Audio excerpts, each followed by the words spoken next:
All right, we're back. Took a Look at that. 1 week hiatus. The first time I think we've ever Yeah. taken a hiatus. It feels like forever, man. I don't know why, and it's probably because of how bad we've been playing. well, I thought you were actually good luck being away because they're on like a At the 7-game beginning, winning yeah. streak, and then they decided to lose 5 in a row and to like bad teams too. This wasn't like getting beat by No. good baseball teams where you're like, oh my gosh, these teams are so good. It was like losing to teams you're like, come on, like we should be rolling these. Yeah. Anytime we go to I swear, the farther east we go, the worse we play. I think that's just kind of a rule, unfortunately, lately. But we're back home. We're playing against a bad team, like you said just now. that doesn't necessarily mean anything. We're playing against the Oakland A's. They always get up for it. But tonight is what? Tonight is the Unite the Bay night. Yeah. There. Yeah. So Giants and A's fans showing support for the A's staying in Oakland, which I'm all for. I'd love the A's to stay in Oakland. I'd love for them to get an awesome, right against the water stadium. I'd love for all that to happen. I'd hate to see them go to Vegas. Was just in Vegas this week. And I went out to the MGM Grand and we walked out. It was like 115 degrees every day. So we weren't outside too much. But I'm standing there and I'm looking at the Tropicana of where the site is going to be. And I'm like, and I've been in the Tropicana multiple times. And I'm like, how in the hell are they going to drop a stadium right there? And everybody there was very excited about it. All the workers, everybody is very excited about the A's coming. But I don't know, man. July. Don't they have to knock the current Tropicana down? It's got to go. Yeah, it's going to go. And then they have a couple of extra towers in the back and those have to go. I mean, the whole thing's gone. It's going to be gone.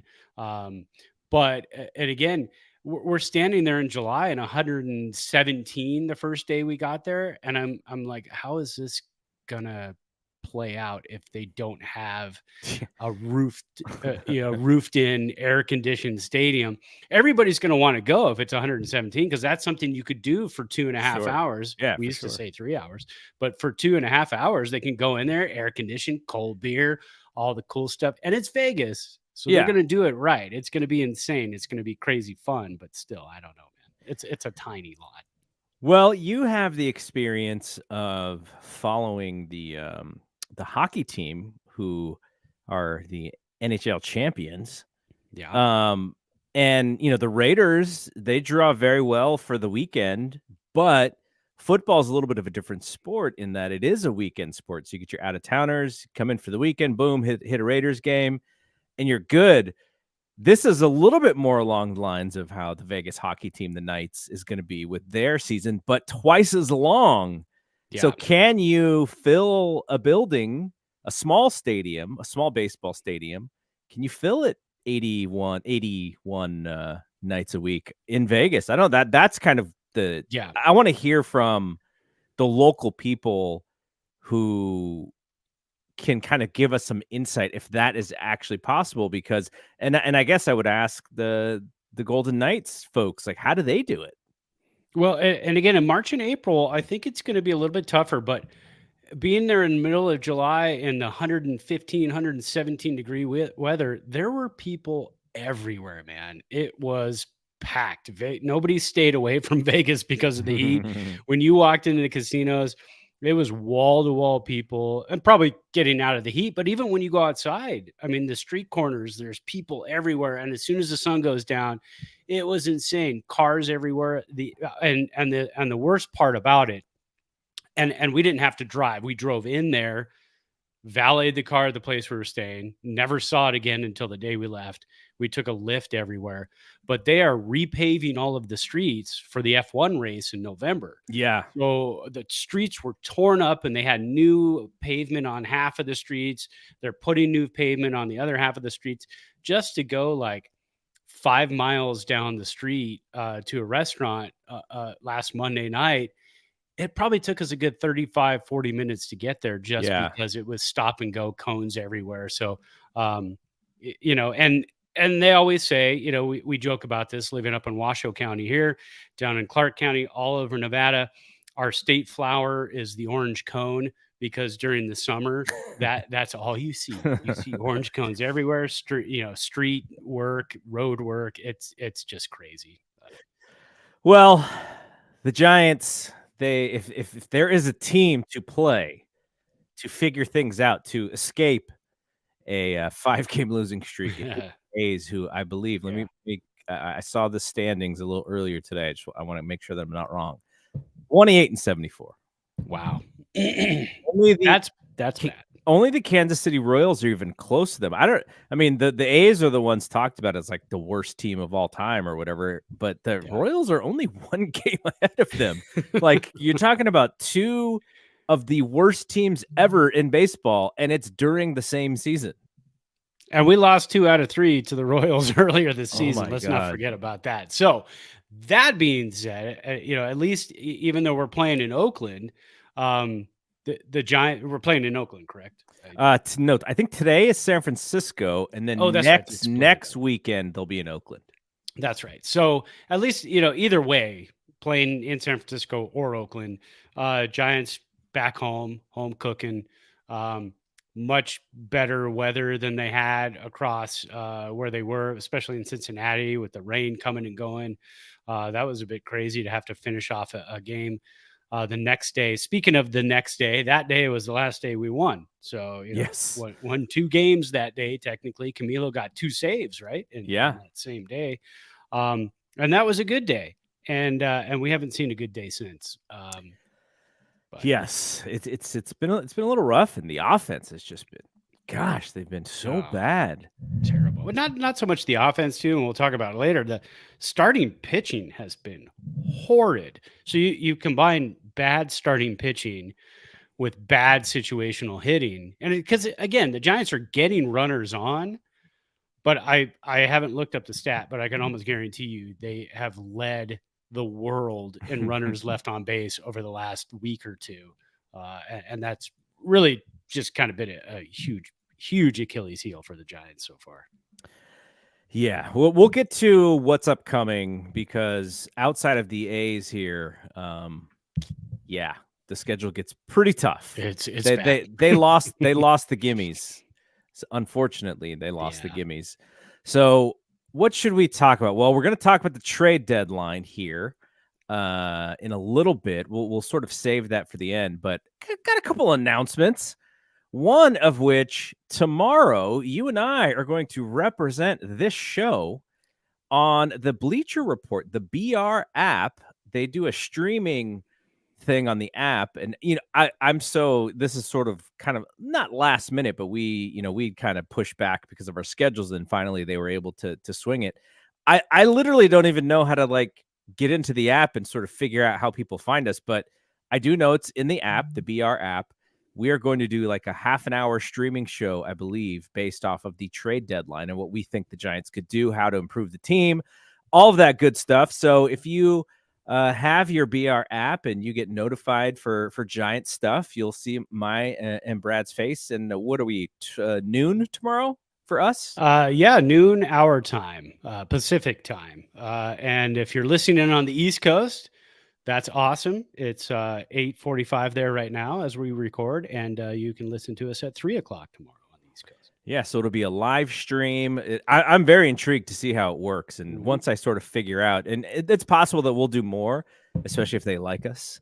And by this is kind of like a test run for us, and I will have it all figured out, and I can let people know in our Discord and our Twitter and everything how it all works. But yeah, it'll be fun, and if we can swing it, we'll try and come back after the trade deadline is over. But that is kind of a scheduling quirk with us that it may not work, but we're trying to figure that out.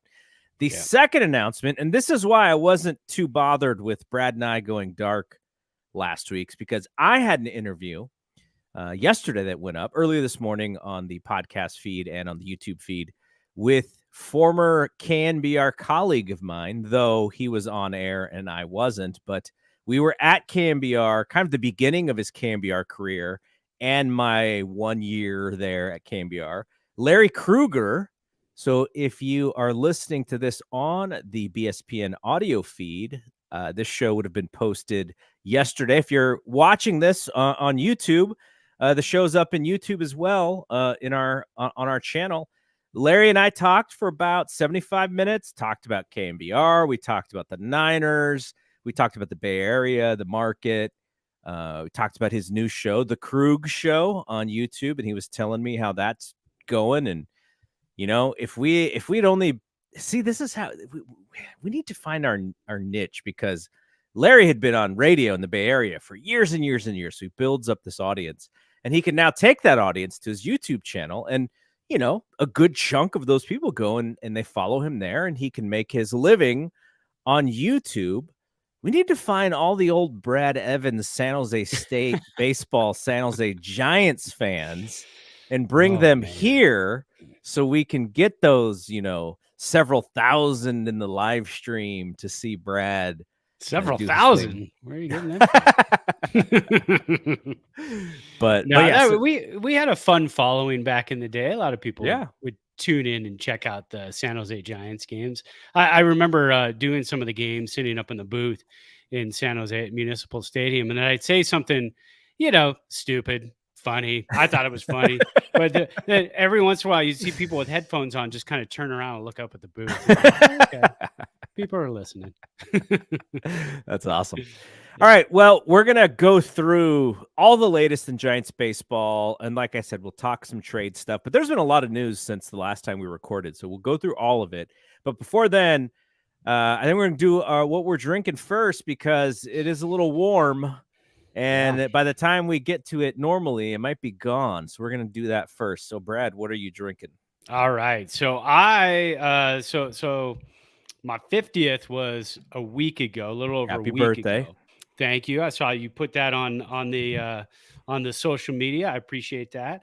I got old fast, but my parents kicked down some pretty awesome bottles of bourbon for my birthday. That brought them to Vegas too, which was great. Nice. So I actually got to we went to the Beatles Love Show one night, which was fantastic. I'm going to go see it at least like 4 more times. I just had such a great time. Such a huge Beatles fan, so I really enjoyed it. And so I cracked open a bottle of Four Roses single barrel, one of the bottles that they gave me, and I had it that night after the show. Sat and watched the Vegas lights on the strip from our hotel room, sipped on that, listened to some Beatles. Another bottle that they gave me, I cracked this for the first time tonight. This is the Old Forester 1920 Prohibition style. And I looked it up. It is 115 proof. Wow. And the reason it is that is because during Prohibition, there were 6 Kentucky distilleries, Old Forester being one of them, that was allowed to continue to make bourbon, but it had to be for medicinal purposes only. Oh, wow. For it to be medicinal, it had to be really high in alcohol to kill whatever was going on in their stomach at the time or whatever. So this 115 proof, 57.5% alcohol is extremely meaty.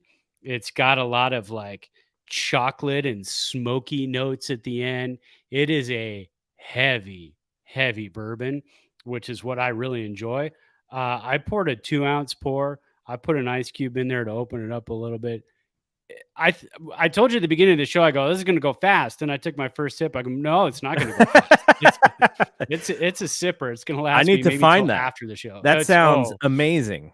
And these are priced right. They're only in like the $60 range. So you're not looking at $200 bottles of bourbon. But if you go to like Total Wine and some of the bourbon websites, you'll see these are extremely highly rated.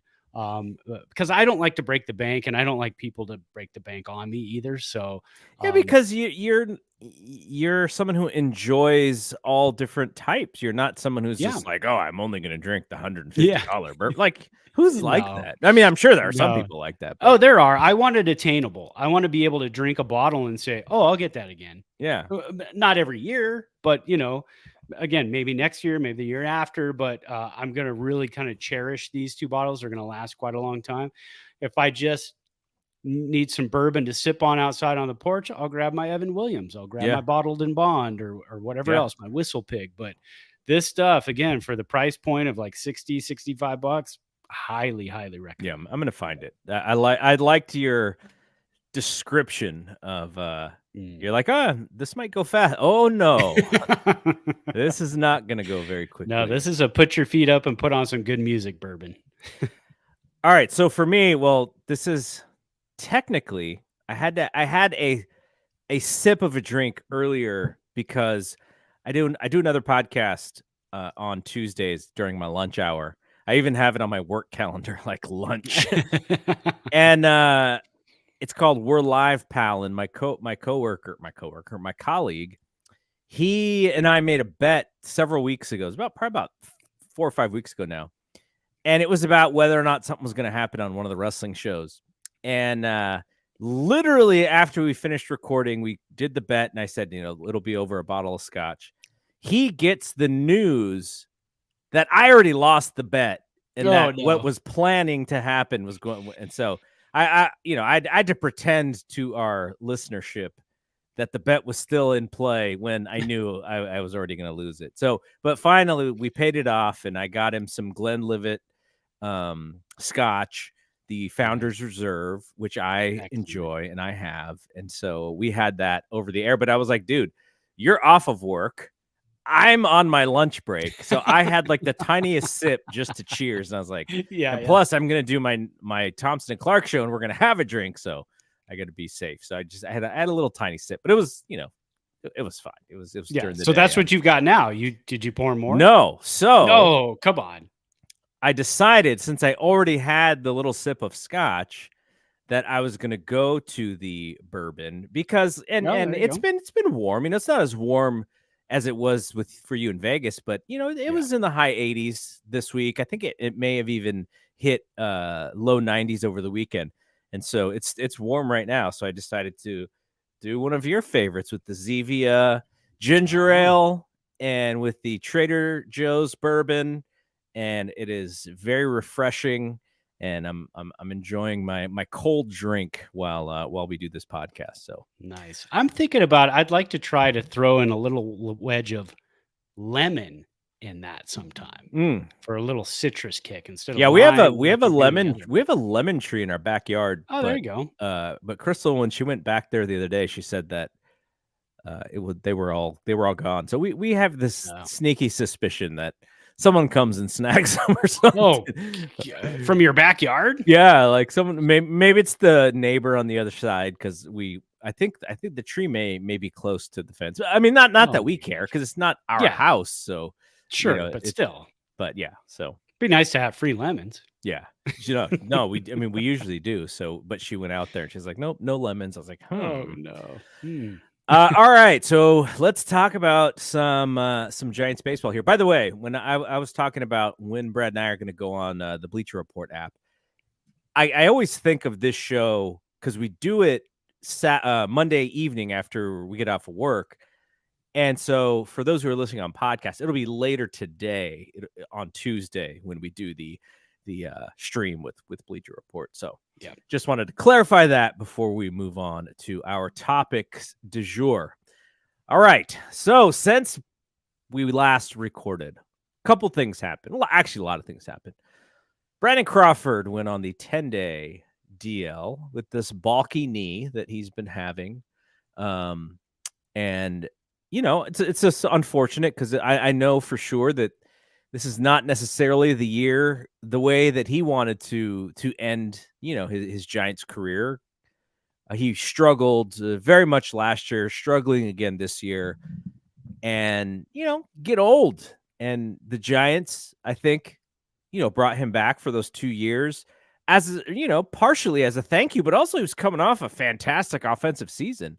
And he just has not been able to get back to it. I remember when I saw him live, the thing about his swing that is very noticeable, I think he can still get the bat around on anything sort of low and in, but anything above the hands or like above the belt, you can see that he struggles with the bat speed. And then you add this bulky knee problem. He's already like not the fastest guy on the team. So it's just got to be so frustrating for him. B-Craw, he can have his ups and downs. He's always going to be a fan favorite. We know, the B-Craw from 5 years ago, who was like the Gold Glover, like nobody could touch him at shortstop. And that guy's not the same guy. But it's still kind of, it's a bummer to see him hobble around and have this knee injury. And then, you see a lot of Casey Schmidt playing shortstop, which is not necessarily his best position, but he's not hitting very well either. So, it's kind of like you're picking your poison. You have a struggling B-Craw or a struggling Casey Schmidt, and I'd just rather see both of them healthy, and you can move Casey back over to third, and he seems to feel fit better over there. So hopefully B-Craw will be back shortly. He only went on the 10-day, and that was about 6 days ago, so he's probably got another week before he's back. But that kind of we'll sort of tease this. That kind of leads into our trade deadline segment, though, because Jim Bowden believes the Giants are in the market for a shortstop at the deadline, which is kind of interesting. So we'll talk about who those guys might be.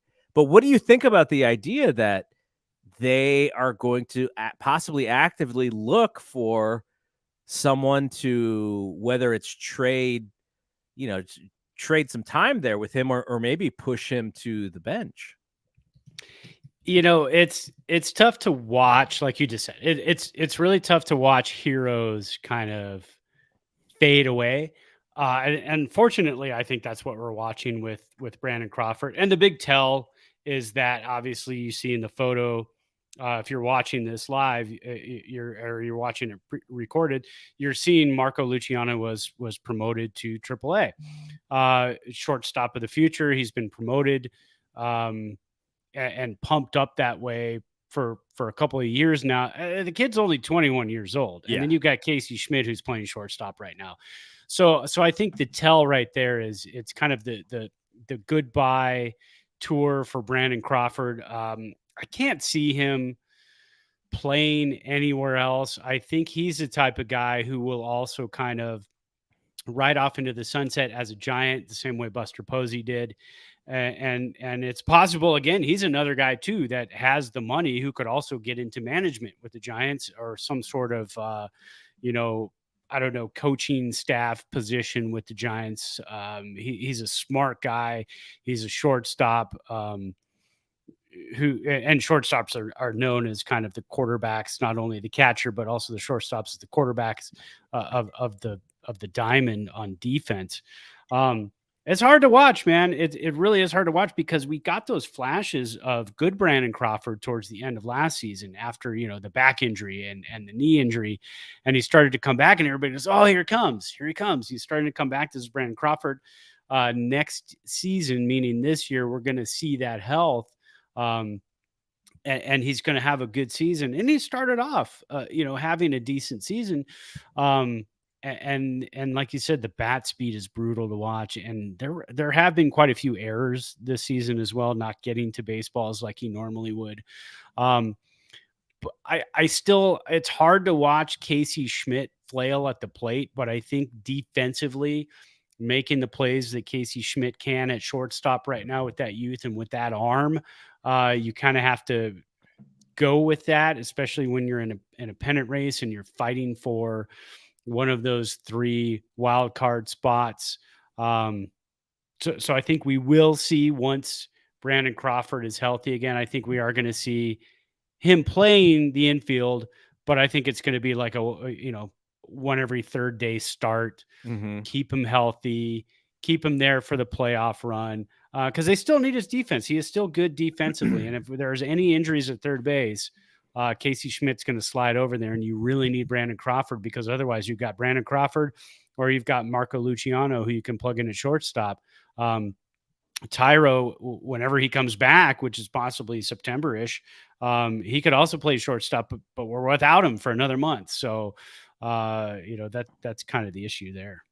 Yeah, it sounds like Tyro is going to be August, but probably like you're thinking probably later in August, because he hasn't even started his rehab assignment yet. So, he's got the hand issue. He's going to have to get some reps back in.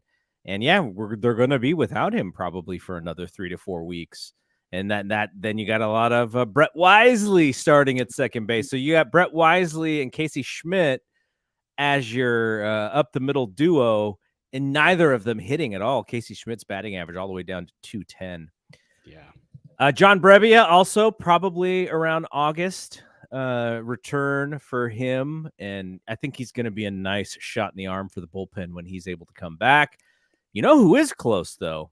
It's an old friend who we haven't heard from all year long because of a back injury, is Luis Gonzales. A little left-handed bat action off the bench, possibly another tool for Kapler and company to use.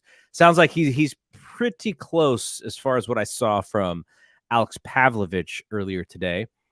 And Alex Pavlovich also had this tweet. The Giants announced that they signed every player from their draft class. First round pick Bryce Eldridge will be at Oracle Park tomorrow. So Wednesday, when they play the A's. And let's talk about the guy that you just mentioned, Marco Luciano. Marco Luciano finally went up to AAA. I think a lot of people were kind of counting the days down. And, realistically, he was in San Jose 2 years ago. Like, I saw this guy. Yeah. So, it's not like he's been, waiting in the wings forever.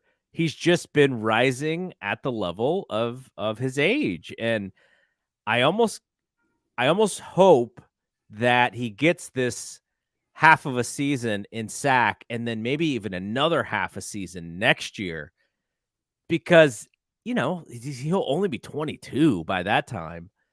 And the big leagues, the Giants have a lot of young players. You see Patrick Bailey, but Patrick Bailey is a little bit older. He's on the older side because he did play a few years in college. So what do you think about Luciano? And, it's kind of I'm just like, man, I kind of want to go to Sacramento, but it's like the summer in Sacramento is not necessarily an attractive time for me to go, but yeah, he's the top. He and Harrison are both there, the two top prospects in the entire organization. Yeah, the summer in SAC is basically the same thing as the summer in Reno, but at least we get into the low 60s, upper 50s overnight. They don't. So yeah, that's a heck of a trip. I like the promotion. It was surprising. I think it surprised all of us.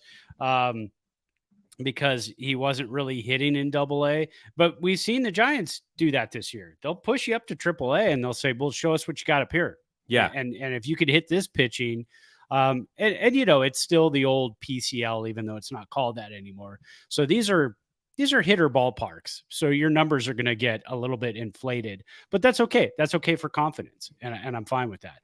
I personally, I don't know. I can't be shocked by anything nowadays with the Giants, but I think I would be shocked if we saw him in San Francisco this year. Because again, as a 21-year-old, get him the rest of the seasoned in AAA, and like you said too, let's start him out in AAA next year. Maybe even play the entire season in AAA next year, depending on how he does. If he can get the strikeouts down, then there's a very good chance he'll be up with the big club. That could even be this year, but the strikeouts really have to come down. But he has been crushing the ball in AAA so far. We'll talk about trade targets yesterday, but at shortstop, man, there's nobody out there that I look at and I go, well, this is a good guy that can stopgap between Brandon Crawford and Marco Luciano in not 2024, but 2025 even. So we will probably see Luciano next year. I'll have two names for you to get your thoughts on those guys, but It's not like these guys are, plug in. These guys would be, play for this year and maybe next year, and you kind of go back and forth with them and Beecroft for the end of the year to see what happens. But yeah, I'll have a couple of guys and to gauge your interest in them. I was looking at names and I'm like, I don't like any of these guys. Not for a pennant push. I think, I think I like what we have on the infield once Tyro comes back. But I mean, we need a middle infielder. That's the bottom line. But nobody we have to break the bank for. Or they're all plug and plays, right? We can't sell the farm. They got to be able to fit into how the Giants put their lineups together. Yeah, exactly. So I'm happy for Marco. I want to see him just go crazy in AAA. Him and Elliot Ramos, who's on a tear now. I want to see those guys kind of feed off of each other, and Joey Bart start to step it up. trade bait. It depends on who you're looking at, and The we'll throw Ramos those names out stuff, later. But doesn't the Ramos stuff smell a little trade baity? Like all of a sudden he's hitting again, and you're like, oh, yeah, we got this guy who is, I mean, I'm yeah, with you. I kind of want to see him succeed with the Giants, sure, but absolutely, at the and we same need, time, yeah, if you are going to, it's like Jim Bowden said, the Giants are getting a starter and a shortstop, or at least they're looking for one. You're gonna have to trade somebody. There's gonna be yeah, some prospects. Joey Bart, I wouldn't say that necessarily his trade value is at the highest right now. So do you trade him for 50 cents on the dollar just because he's not playing very well?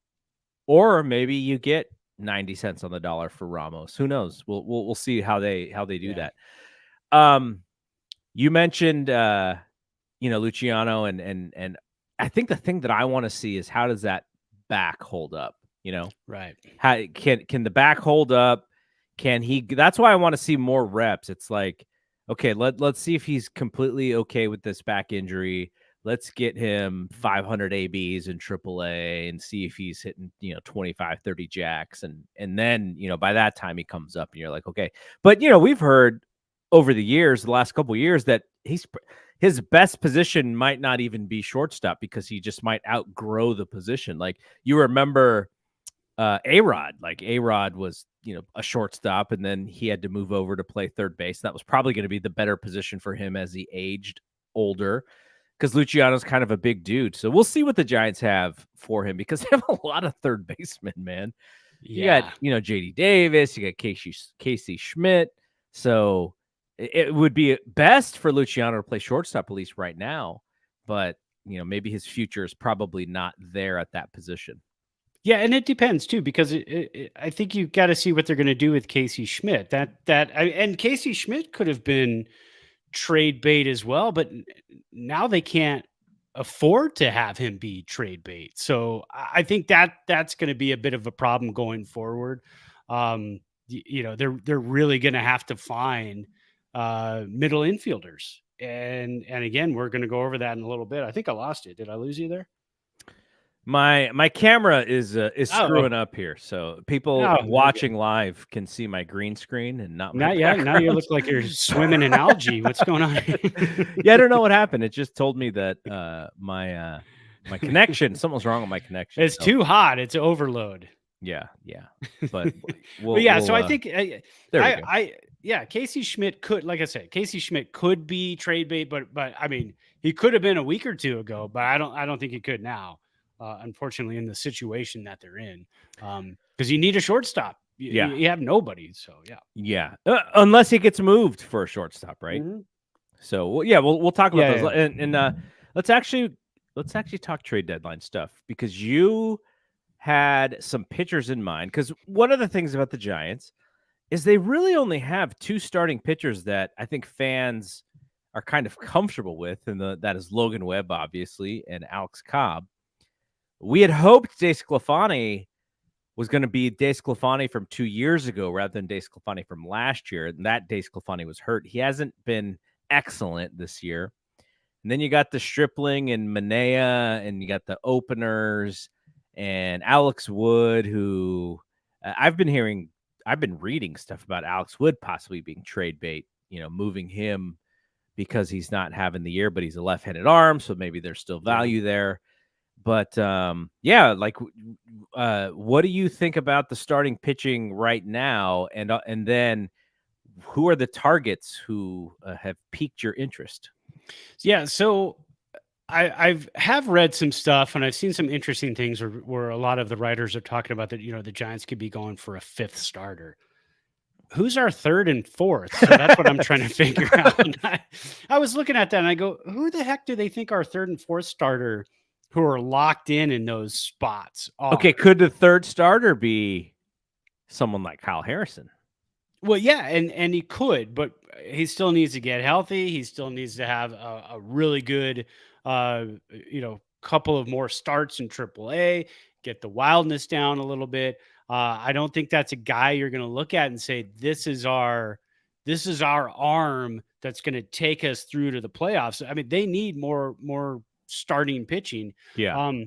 And the Giants are a team that can make a move where it could be a small move, right? They can go ahead and cast off a couple of prospects, not some high prospects, and they can get a guy who, will be with you for the next season or two, but is not a number one. He's easily a number 4 or number 5, but you can plug him in as a 3 with the Giants, because you got Webb, Cobb, and then from there it's kind of just open season at this point. There's 3 pitchers and a fourth, and the fourth for me is kind of like pipe dream, would be really cool. Okay. He's a pitcher for the Angels. Oh, you may have heard of him. Oh yeah, well, But we will talk about it. We kind of buried the lead a little bit. It may not be the pitcher for the Angels you're thinking of, though. Oh, really? So I'm going to tease that. Okay. So first off, my number 1 target would be Marcus Stroman. I think that's a lot of Giants fans and a lot of writers' number 1 target. And the reason is, so he's thrown 122 and a third innings pitched this season. That would be second on the Giants. Any of these guys that we're looking at would be second on the Giants in terms of innings pitched. Because Webb is at 100 and let's see, what is he at? 120 something, kind of the workhorse. And then Cobb is exactly 100 innings pitched so far this season. But Stroman, I like his attitude. I like his fire. I like his personality. These are things that when the Giants were courting him a couple of years ago, we were like, oh, get Marcus Stroman. I mean, the do-rag, the attitude on the mound. He's a little dude that competes. We love the Tim Lincecum type of guys. Wacky delivery, ground ball pitcher. That's the thing about Stroman and the Giants. The Giants are a ground ball pitching vacuum. They love to get those guys. Stroman is second in the league in ground ball percentage behind Logan Webb. And Logan Webb's at 59.9%. Marcus Stroman is, I think, is right in there at like 58.2%. And then third in the league is Cobb at 57%. So the Giants would have the top 3 ground ball percentage pitchers in the league. The only problem is he does have an opt-out after this season. What would the Giants have to give up for him? That's kind of an issue. I know it's been kicked around too, the financial aspect of it. If they do take on his contract and he doesn't opt out, that puts them kind of over the threshold where if they were to make a big pitch to Ohtani, then they would be in that range where they would be paying all kinds of crazy taxes. Mm-hmm. I have seen that written before. But again, if you're going for it this year, you're going for it this year. You're not going to worry too much about some maybes and some could-bes. If you can land a guy like Stroman without giving up the farm, I think you do it. A couple other guys I'll just briefly talk about that I like. They're fireballers. They're strikeout guys. They're also innings eaters. Dylan Cease. They're both White Sox too. Dylan Cease, 113 innings pitched. That would also be second on the Giants. 10.9 Ks per 9. That's his lowest in the last 3 years, but he is still a nasty strikeout pitcher. Giants like their strikeout pitchers. Not necessarily a ground ball guy. Neither of these next two guys are ground ball guys. 38.5% ground ball percentage. That's 61st in the league of pitchers with over 80 innings pitched. And they could have him have control of him through 2025. So you look at what you might have to give up for a guy like that. It's going to be quite a bit. But if the Giants want a guy in the rotation for the next couple of years, they want to re-sign Cobb, and then you get Kyle Harrison up, then you got 4 pitchers that can take you through the next couple of seasons. Another guy I really like, Lucas Giolito, 121 innings pitched this season. Another fireballer for the White Sox. 78th, though, in ground ball percentage at 34.9%, but he does strike out a lot of batters. So there's a couple guys. And the Angels pitcher, that would kind of be a long shot pipe dream for me. Not Shohei. 10th. Not Shohei. He's 10th in the league in ground ball percentage at 51%. Control through 2026. But if the Angels are sellers and they want to start looking at getting some prospects in return and they don't want to part with Shohei, Patrick Sandoval is a good target for the Giants. Wasn't he on Team Mexico in the WBC? He was, and he's a fantastic pitcher. His low home run rate, I think he's like 8th in the league in home run rate. But he would just cost a lot of prospects. But he's a guy I would love to have on the Giants because, again, another ground ball pitcher. Giants love that. If they can keep the ball on the ground and let the defense work, and whoever that defense may be after the trade line behind the pitchers, so be it. But those are the pitchers I'm looking at. Either way, the Giants need innings eaters. They got to ditch Manaea. They got to ditch Stripling. I How think do you start. ditch those guys, though? I mean, I I think guess you you just wait. you got to eat money at some point. I mean, if somebody's willing to take a flyer on him and you just eat that contract, I know they have opt outs at the end of the season. The way things are going, they're not going to be opting out. Manea's got a 5.86 ERA in 66 innings. Stripling's got a 5.77 in 57 and 2/3. But you've got Wins and you got Beck sitting in AAA, and those guys could help you more out of the bullpen right now because Giants starting pitching in July has been god awful. 5.05 ERA. That's the 5th worst in all of July with a 4.91 whip. So you really got to, at this point, the Giants need those long relievers, and Manaea and Stripling are not it. They're going to work themselves. The Giants are going to work themselves right out of a pennant hunt if they continue down this road with just really bad middle relief pitching as well as really rough starting pitching and having to go with an opener like every second or third game. Yeah. So things need to change. So there you go. You got Dylan Cease, Giolito, Marcus Stroman, or Patrick Sandoval. Zadie, they're out there for you. I told you all about them. Go get them. Stroman is possibly having the best year of his career this year. Mm-hmm. I think so. He's an all-star. His FIP is a little higher than his ERA, so probably a little bit of luck action going on for him right now. But if you look at the innings pitched and the hits, it's his lowest hits per innings pitched, I think, of his career, and by far as well. So maybe there is, maybe that luck is there for him, but also lowest home run total in his career or per 9 innings. That's with your home games in Chicago. So what does that mean in San Francisco? That's the attractive thing to me. His walks are up a little bit from the last couple years. Strikeouts are about the same as they've been for the last couple years. And the other attractive thing, now you mentioned the player option maybe not being so attractive after 2024. I'm not sure. I think that might be okay. Like the Giants are kind of okay with pitchers in their mid 30s. And, if Stroman was like, hey, 2023, I had a really good season. 2024, I'm going to have another really good season. I think Zadie would be like, yeah, you're 33 and a half. That's fine. Like, go for it. We're bringing in younger players. I kind of like that about his contract. So I'm all in on the Marcus Stroman thing. Like, you sold me even more. Like, I just like him.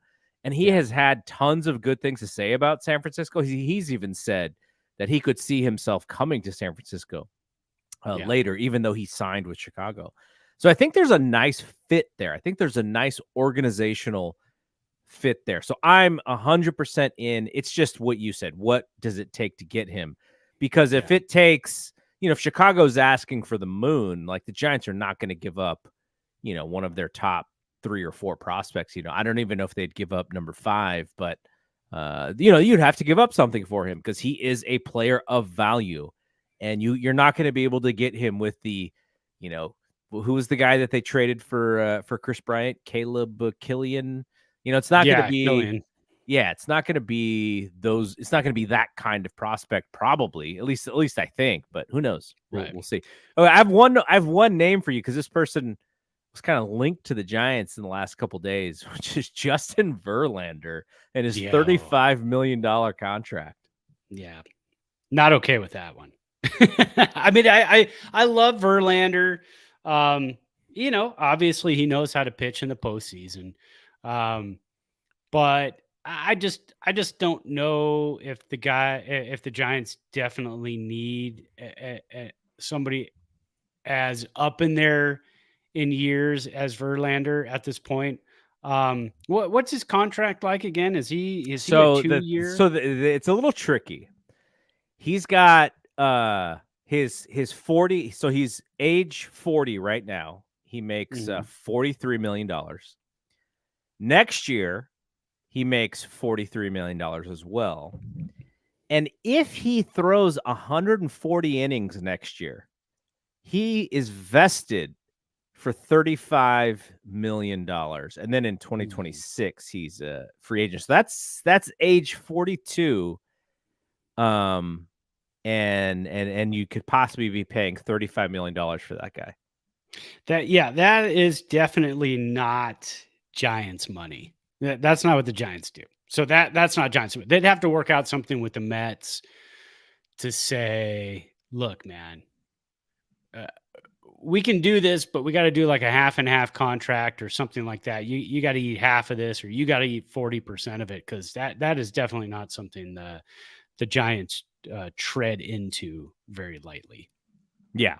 The one thing that makes it attractive is exactly what you said, which is you trade for him if you believe you're making the playoffs, because he's a playoff type of guy. And, he would probably come in. He's not having a terrific season, but he's having an okay season. He would be your third guy, and he would, as long as he stays healthy, he would also eat innings, and you'd sort of have some faith in his starts that you're not taxing the bullpen. So that would be a positive. But yeah, like that's a lot of money for that guy. And, that's a Steve Cohen contract, right? That's a Steve Cohen money is no object kind of contract. That's not necessarily how the Giants do business. So I'd be very surprised if he was. Yeah, that was an all-in deal that has not panned out. I mean, Verlander's having a decent season, but the team he's having a better season than Scherzer, I think. Oh, way better. Scherzer has just been pooping the bed left and right, man. Okay, so the two shortstops that I was looking at that I want to get your thoughts on. Neither of them are having good seasons. Let me state that. I know who one of them is going to be, because I finally had to drop him from my fantasy team. I couldn't hold on any longer. Yes. Well, we'll save that guy for number 2 because he's the bigger name. Okay. Yeah. The first name is Paul DeJong from the Cardinals. He is only hitting .237. So let's get that out of the way. His on-base percentage is .304. Let's get that out of the way. But he would actually be tied with Conforto for number 1 on the Giants in home runs with his 13. So he's got a little pop. Yep. Now, the value in him is defensively. So if you're trading for DeJong, you're trading for his value as a defensive shortstop. And if he starts to hit, then that's kind of the bonus. He is in the last year of arbitration he's making $9 million. 2024 is a club option for 12.5, and then 2025 is a club option for 15. So the risk is not very high for Paul DeJong. And I don't know what that means as far as trade value because of those options. The trade value might be a little bit lower because of that, because of the options. So that's, and also you can buy him out for $2 million in 2024. Like Zadie could be like, dude, you're not near as good as we thought. Here's $2 million. Go. You're a free agent now. And same with 2025. It's a $1 million buyout. So he's a guy who could help defensively. And like you're talking about, the middle infield, and, there's a mix and match thing going on. He could play with Crawford. He just hits lefties and he plays against lefties. The Giants like to do that. So I think there's some value there, but also the Cardinals pretty much have to go, okay, we quit. We're not good. And that's, that's a proud franchise. So we'll see, that's something that we have to look at. And let me give you the second guy, and then you can kind of give your thoughts on both guys. And this is the guy that that I was going to bring up, who is Tim Anderson, who's a little, he's only 30. So that's a positive. DeJong is a little bit younger. DeJong is 29. But Tim Anderson, not that long ago, was this dude a player, right? You only have to go back. Last year he hit 300, but he didn't play. He only played 79 games, and that's kind of the tricky thing about him is he's not somebody who is necessarily going to play 150 games. His last, if we don't count the strike season, his last 3 seasons prior to this one, and he's been fairly healthy this year. 79 games, 123 games, 123 games. But his play, he's still hitting at the top of the order, so he's getting 500 plate appearances. But yeah, just this year, after 4 really good years as far as hitting the baseball, this year he's just fallen off of a cliff. He's hitting 241, no power. Like, no power at all. And this is a dude who hit 20 jacks in 2018. He has 0 home runs, which you know very well because you have him on your fantasy team. Yeah, not and anymore. the OPS 564.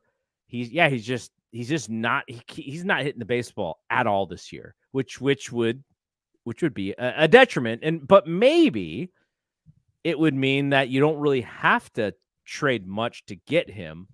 I was looking at his stolen bases. His stolen bases, he still can run a little bit, right? So there's value in that, but if you're not getting on base, you're not able to run that much. So nothing great out there as far as you could just pop in and say, let's go. These are our guys. Where this guy's going to be a difference maker for our playoff chase. Something in me says that maybe a change of scenery helps him, but it's definitely a wild card when it comes to Tim Anderson for this year.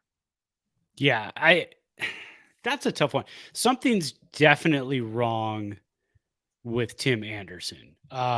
He had some issues last year with the leg. I don't know if that's ever healed because he also had more leg issues at the beginning of the season. So lower body, shortstop, lower body issues. That's not a good combination. Not great. No. I mean, the Giants could get him on the cheap, maybe. But again, I don't know if they'd want him because I think if anything right now, the Giants would want to be looking at middle infielders, not necessarily for defense. They'd be looking for bats because they've got Brett Wisely, they've got Casey Schmidt. They don't need other guys who can't hit home runs. That's kind of not what they need to collect at this point. And that could have been part of the rush for Marco to be pushed up to AAA, because if they can't pull something off, they may say, hey, Marco, come on up and let's see what we can do. Let's get you some big league experience and kind of push you through this a little bit. So I'm not a fan of either one. Paul DeJong is extremely streaky of a hitter. Mm-hmm. He's one of those guys who's going to give you 4 home runs in 2 days, and then all of a sudden you're not going to see a home run for about 3 weeks. And that on-base percentage, you said 304. That's awful. I mean, and again, I think the Giants, if they're looking for middle infield, they're absolutely right now looking for pop. So I think they're going to kind of keep looking around. One name that I saw that was punched out there too was Tommy Edman. Tommy Edman, former all-star, kind of a stud. Again, we're looking at players now that are going to, what his on bases this year? Don't tell me it's 303. 303. I just looked at it. Yeah, lower than Paul DeJong's. Yeah. Well, and you know what B-Cross is? 285. I mean, it's 303 is an improvement. 304 is an improvement. So I mean, yeah, because Edman also batting 237, but then last year 265, 262. The year before that started to show a little bit of pop. He's 28 years old.